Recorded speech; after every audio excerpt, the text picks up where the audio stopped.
بسم اللہ الرحمن الرحیم۔ السلام علیکم ورحمۃ اللہ وبرکاتہ۔ ایک بھائی نے سوال پوچھا، وہ کہتے ہیں کہ اگر کوئی شخص قربانی کا ارادہ رکھتا ہو، یعنی وہ قربانی کرنا چاہتا ہے، تو اس بندے کے لیے کیا یہ لازمی اور ضروری ہے کہ وہ اپنے بال نہ کاٹے، اپنے ناخن نہ کاٹے؟ اگر وہ بال یا ناخن قربانی کے دنوں کے اندر، قربانی کے ایام کے اندر کاٹ لیتا ہے تو کیا اس بندے کی قربانی نہیں ہوتی؟ اس میں شرعی حکم جو ہے وہ ہمیں بتا دیں۔ جی، اس بات کو اپنے ذہن کے اندر رکھیں کہ یہ سوال بہت زیادہ ان دنوں کے اندر پوچھا جاتا ہے، تو اس مسئلے کو اپنے ذہن کے اندر رکھیں کہ یہ ایک مستحب عمل ہے۔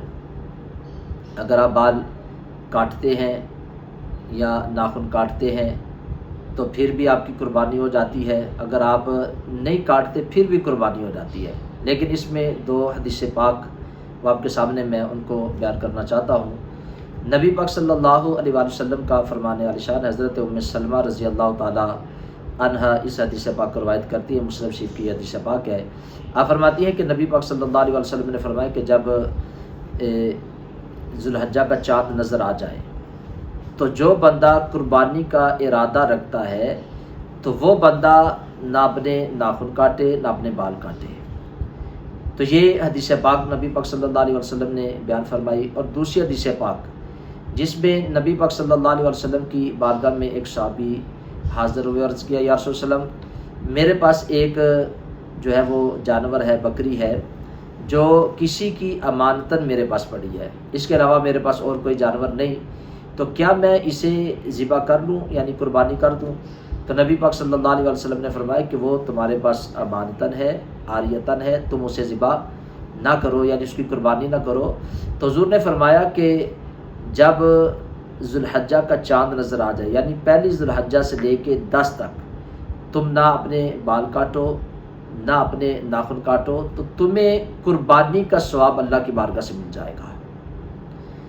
تو یہ جو عمل ہے نبی پاک صلی اللہ علیہ وسلم کی حدیث پاک کے مطابق، اب جو بندہ ان 10 دنوں کے اندر، یعنی ذو الحجہ کا چاند نظر آتا ہے اس وقت سے لے کر عید کی نماز تک، یعنی قربانی تک، وہ بندہ اپنے بال نہیں کاٹتا، اپنے ناخن نہیں کاٹتا، یعنی بالوں میں سر کے بال ہیں، داڑھی مبارک جو ہے اسے خط بندہ کرواتا ہے، مونچھیں کٹاتا ہے، زیر بغل ہیں، زیر ناف بال ہیں اور ناخن ہیں، جو بندہ ان کو نہیں کاٹتا تو نبی پاک صلی اللہ علیہ وسلم کی حدیث پاک کے مطابق اس بندے کو قربانی کا ثواب ملتا ہے۔ تو بہرحال یہ ایک مستحب عمل ہے، اگر کوئی بندہ درمیان میں کاٹ لیتا ہے تو وہ گنہگار نہیں ہوتا، لیکن اگر کوئی نہیں کاٹتا تو یہ اہتمام کرتا ہے کہ وہ اپنے بالوں کو بھی نہیں کاٹتا، نہ اپنے ناخن کاٹتا ہے، اس وجہ سے کہ چاند نظر آ گیا اور نبی پاک صلی اللہ علیہ وسلم کی حدیث پاک ہے، تو اس بندے کو قربانی کا ثواب اللہ کی بارگاہ سے مل جاتا ہے۔ تو یہ بالکل چھوٹا سا ایک عمل ہے، بہت زیادہ لوگ اس مسئلے کو پوچھتے رہتے ہیں، اور بھائی نے یہ پوچھا کہ کیا قربانی ہو جاتی ہے کہ نہیں؟ بالکل قربانی اس بندے کی ہو جاتی ہے۔ اگر کوئی بندہ بال کاٹ بھی لیتا ہے، ناخن کاٹ بھی لیتا ہے، پھر بھی قربانی ہو جاتی ہے، کیونکہ ناخن اور بال نہ کاٹنا یہ ایک مستحب عمل ہے، لیکن جو قربانی ہے وہ صاحب نصاب کے اوپر واجب ہوتی ہے۔ تو واجب کے لیے ہم مستحب کے لیے واجب کو ترک نہیں کر سکتے۔ تو کوئی بندہ اگر مجبور ہے، یا اس کے بال بہت زیادہ بڑھ چکے ہیں، یا اس کے ناخن بڑھ چکے ہیں، زیر ناف بال ہیں، زیر ناف بال ہیں زیادہ بڑھ چکے ہیں، یا زیادہ پتراس گئے ہیں، یا اپنی سے زیادہ آ گئے ہیں، 40 دن سے زیادہ کاٹنا یہ ضروری ہوتا ہے۔ اس کو کاٹنا یہ ضروری ہوتا ہے۔